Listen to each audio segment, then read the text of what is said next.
കർത്താവായ യേശുക്രിസ്തുവിൻ്റെ നാമത്തിലുള്ളതായ സ്നേഹവന്ദനം എല്ലാവരെയും അറിയിക്കുന്നു.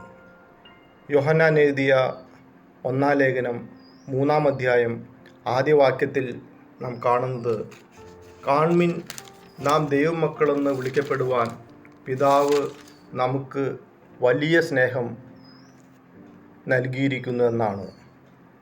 താഴെ പറയുന്നത്, നാം അങ്ങനെ തന്നെ ആകുന്നു. നാം ദൈവമക്കൾ എന്നുള്ള പദവിയിൽ ജീവിക്കുമ്പോൾ അങ്ങനെ തന്നെ എന്നുള്ളതായ വീണ്ടും അടിവരവിട്ട് നമ്മെ ഓർമ്മപ്പെടുത്തുന്ന കർത്താവിൻ്റെ ഭാഗമാണ് സ്നേഹത്തിൻ്റെ അപ്പോസ്തലൻ നമ്മെക്കുറിച്ച് പറയുന്നത്. അതെ, സുവിശേഷത്തിൽ 1 അധ്യായം 12 വാക്യത്തിൽ പറയുകയാണ്, അവനെ കൈക്കൊണ്ട് അവൻ്റെ നാമത്തിൽ വിശ്വസിക്കുന്ന ഏവർക്കും ദൈവമക്കളാകുവാൻ അധികാരം കൊടുത്തു. നൊയമ്പിൻ്റെ ആദ്യ ആഴ്ചയിലുള്ളതായ കാനായിലെ കല്യാണ വീട്ടിൽ നാം കാണുന്നത്, അവിടെ വീഞ്ഞ് തീർന്നു പോകുന്ന അവസരങ്ങളിലെ കർത്താവ് കണ്ടത് മാറ്റി നിർത്തപ്പെട്ടതായ ചില സാധനങ്ങളാണ്. ശുദ്ധീകരണത്തിന് വേണ്ടി മറ്റുള്ളവരുടെ കാല് കഴുകുവാൻ തക്കവണ്ണം ഒരുക്കി വെച്ചതായ വലിയ വലിയ പാത്രങ്ങൾ, 6 കൽപ്പാത്രങ്ങൾ അവിടെ ഉണ്ടായിരുന്നു. അതിനൊരിക്കലും വിരുന്നശാലയിലേക്കോ കല്യാണ മണ്ഡപത്തിലേക്കോ കല്യാണശാലയിലേക്കോ പ്രവേശനമില്ല. അത് ആ കല്യാണശാലയുടെ പുറത്താണ്, വരുന്നവരെ ശുദ്ധീകരിപ്പാൻ തക്കവണ്ണം. കർത്താവ് കണ്ടത് അതാണ്. കർത്താവ് പറയുകയാണ്, അതിൽ വെള്ളം നിറയ്ക്കുവാൻ. അതെ, പുറത്തു നിൽക്കുന്നതായ ആ കൽപ്പാത്രങ്ങളിൽ വെള്ളം നിറയ്ക്കുവാൻ കർത്താവ് പറഞ്ഞപ്പോൾ ശുശ്രൂഷക്കാർ അത് വക്കോളവും നിറച്ചു.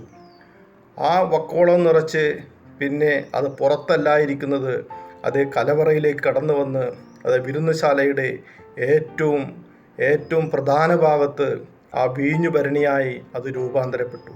ഇതാണ് കർത്താവിൻ്റെ രക്ഷാപ്രവൃത്തി എന്ന് പറയുന്നത്. മാറ്റി നിർത്തിയവരെ, ഒഴിച്ചു നിർത്തിയവരെ കർത്താവിൻ്റെ സ്നേഹത്തിലേക്ക് കൊണ്ടുവന്ന് കർത്താവ് നമ്മെ ഓരോരുത്തരെയും രൂപാന്തരപ്പെടുത്തുന്നു. മറ്റൊരു ഭാഗത്ത് യെരുശലേമിലേക്കുള്ള യാത്രയിൽ കർത്താവ് ശിഷ്യന്മാരെ വിളിച്ച് പറയുകയാണ്, നിങ്ങൾ എതിരെയുള്ള ഗ്രാമത്തിലേക്ക് പോകുമ്പോൾ അവിടെ കഴുതക്കുട്ടിയെയും കഴുതയെയും കെട്ടിയിരിക്കുന്നത് കാണും. ചില സുവിശേഷങ്ങൾ കഴുതക്കുട്ടി എന്ന് പറയുന്നുണ്ട്, ചിലയിടത്ത് കഴുതയെയും അതിൻ്റെ കുട്ടിയെയും കെട്ടിയിരിക്കുന്നത് കാണും. അതിനെ അഴിച്ചു കൊണ്ടുവരിക, ഗുരുവിനെ അതിനാവശ്യമുണ്ട്. അതെ, മാറ്റി നിർത്തിയപ്പെട്ടവരെ, ഒഴിച്ചു നിർത്തിയവരെ ചേർത്ത് പിടിക്കുന്നതാണ് ദൈവത്തിൻ്റെ സ്നേഹം. അതാണ് ദൈവത്തിൻ്റെ കൃപ എന്ന് പറയുന്നത്.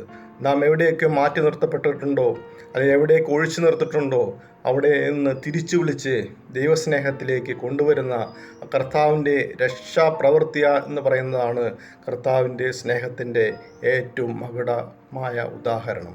യേശു നമ്മെ സ്നേഹിക്കുന്നു, യേശു നമ്മെ കാക്കുന്നു.